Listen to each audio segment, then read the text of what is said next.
गुरुदेव, आपसे कई बार हमने लाइव में कर्म के बारे में सुना है, जाना है, समझा है। लेकिन गुरुजी, आज मन में जिज्ञासा है ये जानने की कि कर्म के भी क्या कोई प्रकार होते हैं? अगर हाँ, तो कितने प्रकार होते हैं? थोड़ा विस्तार से हमें समझाएं गुरुजी। आप समझाते हैं तो समझ में आता है। 4x4 चार प्रमुख कर्म हैं, फिर उनके और उपकर्म होकर के 16 कर्म हो जाते हैं। 16 ही संस्कार माने गए हैं हमारे। कर्म में और संस्कारों में बड़ी गहरी समानताएं भी हैं कुछ अर्थों में, लेकिन हम अगर सामान्य रूप से कर्म देखें तो 4 प्रकार के कर्म होते हैं। एक कर्म है प्रारब्ध का कर्म। प्रारब्ध का कर्म वो है जो जीवन में जो भी घटित हो रहा है, जो भी कुछ घटनाएं घट रही हैं, जो भी अच्छा बुरा, सुख देने वाला, दुख देने वाला, प्रीतिकर लगने वाला या अप्रिय लगने वाला, जो भी कुछ घट रहा है और जिस पर हमारा नियंत्रण नहीं है, जिस पर हमारा किसी प्रकार का वश नहीं है, वो सब प्रारब्ध कर्मों में आते हैं। उनको हम प्रारब्धित कर्म बोलते हैं। यार बोलते कि ऐसा हमारे प्रारब्ध में है।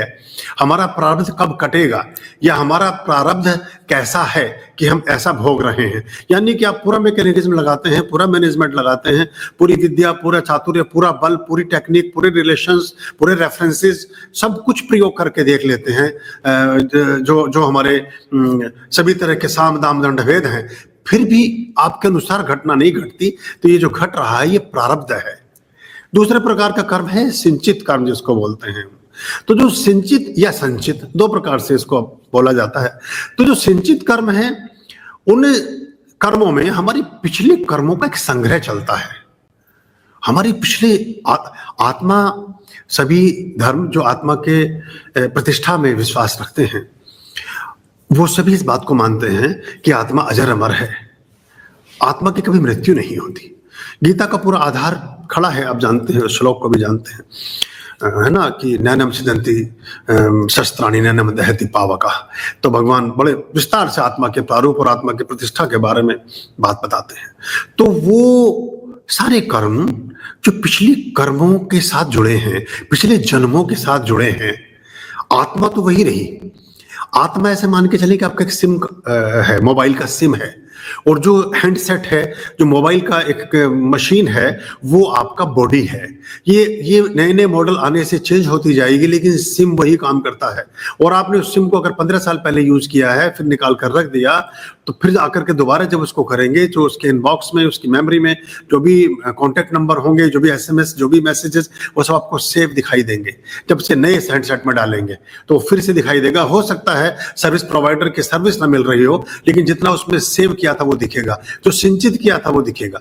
जो पिछले कर्मों की साधना का संग्रह है, ये पिछले कर्मों का संग्रह है, ये जिसको आप साधना और ज्ञान की तत्परता से, ज्ञान के आलोक में, समझबूझ के साथ और अपने श्रेष्ठ कर्मों के द्वारा, पुण्य कर्मों के द्वारा, दान धर्म के द्वारा इनमें परिवर्तन कर सकते हैं। ये मनुष्य योनि को प्राप्त है।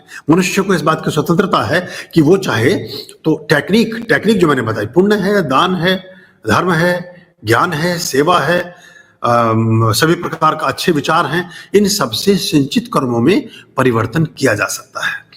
तीसरी प्रकार के जो कर्म हैं, उनको हम आगम कर्म मानते हैं। आगम कर्म यानी कि जो कर्म आज कर रहे हैं हम, किसी प्रभाव में, दबाव में, लोभ में, लाभ में, किसी के डर से या अपने किसी मन के इच्छा के अनुसार, तो वो हमारे भविष्य का निर्माण कर रहे होते हैं। हर व्यक्ति का आज के गर्भ से ही कल का जन्म होता है। आज अगर सुख में है, प्रसन्नता में है, विनोद युक्त है, हास्य और प्रसन्नता से परिपूर्ण है, तो कल भी आपका सुंदर, श्रेष्ठ और अच्छा ही होगा। तो कल जिनको अच्छा करना है, उसका एक सामान्य बीज ये भी है कि आज को अच्छा कर लीजिए, आज की रचना को श्रेष्ठ और सुंदर कर लीजिए।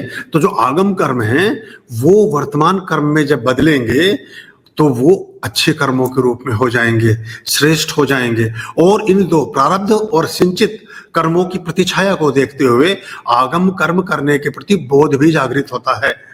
आप उन कार्यों के प्रति और सचेत हो जाते हैं। आप फिर कर्म तो करते हैं, लेकिन उस कर्म को एक इस बोध के साथ करते हैं कि उसका एक डिफरेंट कर्मा निर्मित ना हो। अगर कोई आपसे द्वेष और बैर भी रख रहा है, तो उसके द्वेष और बैर को, जो हम डिस्ट्रॉइंग क्रिया आपको सिखाते हैं मेडिटेशन में और बाकी चीजों में, कि वॉयलेट जोन में आप उसे डिस्ट्रॉय तो करें, लेकिन उसे फिर से निर्मित ना करें, वरना फिर से वो सिंचित कर्मों की श्रेणी में जाकर फिर से आपका एक बैलेंस खड़ा हो जाएगा। तो ये है। तो एक चौथी श्रेणी आती है क्रियमाण कर्म की। क्रियमाण कर्म वो ऐसे हैं कि जिन कर्मों को हम अब कर रहे हैं उनसे जो कर्म निर्मित हो रहे हैं और उनमें पुराने कर्म भी संबद्ध हैं। जैसे कि क्रियमाण कर्म में ही हमारी विद्या का अर्जन, किसी फैक्ट्री और घर का निर्माण, संतान की उत्पत्ति, भोजन को ग्रहण करना, वस्त्रों का पहनना, यात्राओं का करना, किसी लोगों के लिए सहयोग और सेवा का करना, विभिन्न प्रकार के पदार्थों का क्रय विक्रय करना, ये क्रियमाण कर्मों की श्रेणी में ही आते हैं। और इनसे और भी कुछ निर्मित हो रहा होता है। आप एक कार आज खरीदते हैं, उससे बहुत कुछ निर्मित हो रहा होता है, कुछ आगे का भविष्य निर्मित हो रहा होता है, आपकी पहचान निर्मित हो रही होती है। आप एक घर बनाते हैं, आपकी पहचान निर्मित हो रही होती है, आपका कर्म निर्मित हो रहा होता है। और वो कर्म काल के मस्तक पर आपका हस्ताक्षर भी निर्मित करता है, आपको आपके रूप में स्थापित भी करता है कि देखिए 2025 में उन्होंने ये चीज, ये कोठी, ये फ्लैट, ये 5 करोड़ का फ्लैट या ये 10 करोड़ की फैक्ट्री उन्होंने इस अवधि में लगाई थी। तो ये आपकी पहचान भी बना रहा है, आपके अपने लोगों के बीच भी, समाज के बीच भी, गवर्नमेंट के पटल पर भी, चूंकि वहां से भी लाइसेंस लेते हैं। तो ये इस तरह से ये 4 मुख्य कर्म हैं। फिर इनकी प्रतिछाया में बाकी कर्म चलते हैं जो सूक्ष्म कर्म हैं।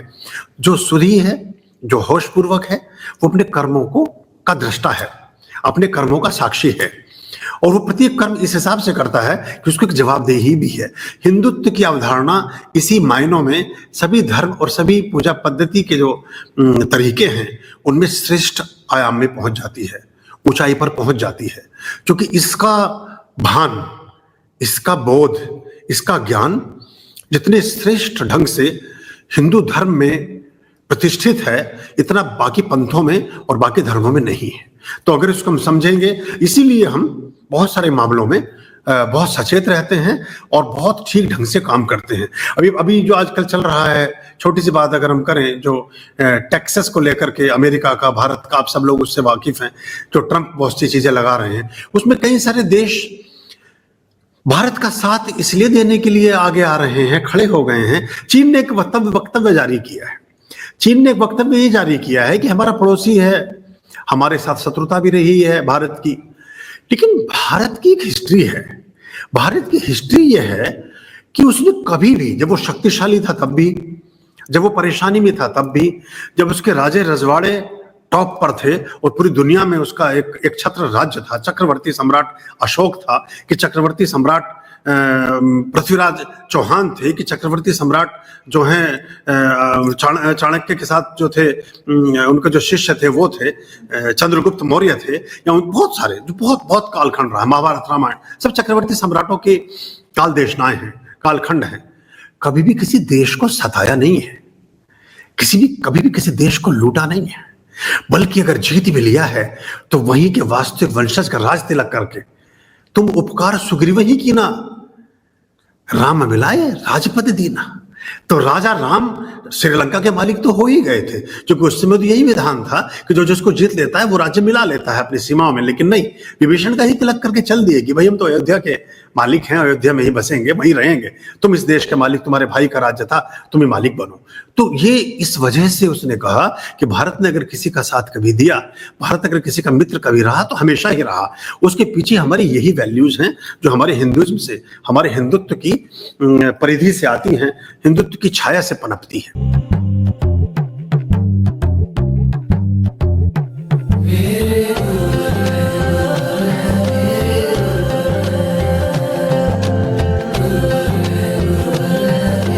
गुरुर्ब्रह्मा गुरुर्विष्णु गुरुर्देवो महेश्वरः गुरुर्साक्षात् परब्रह्म तस्मै श्री गुरुवे नमः। तस्मै श्री गुरुवे नमः।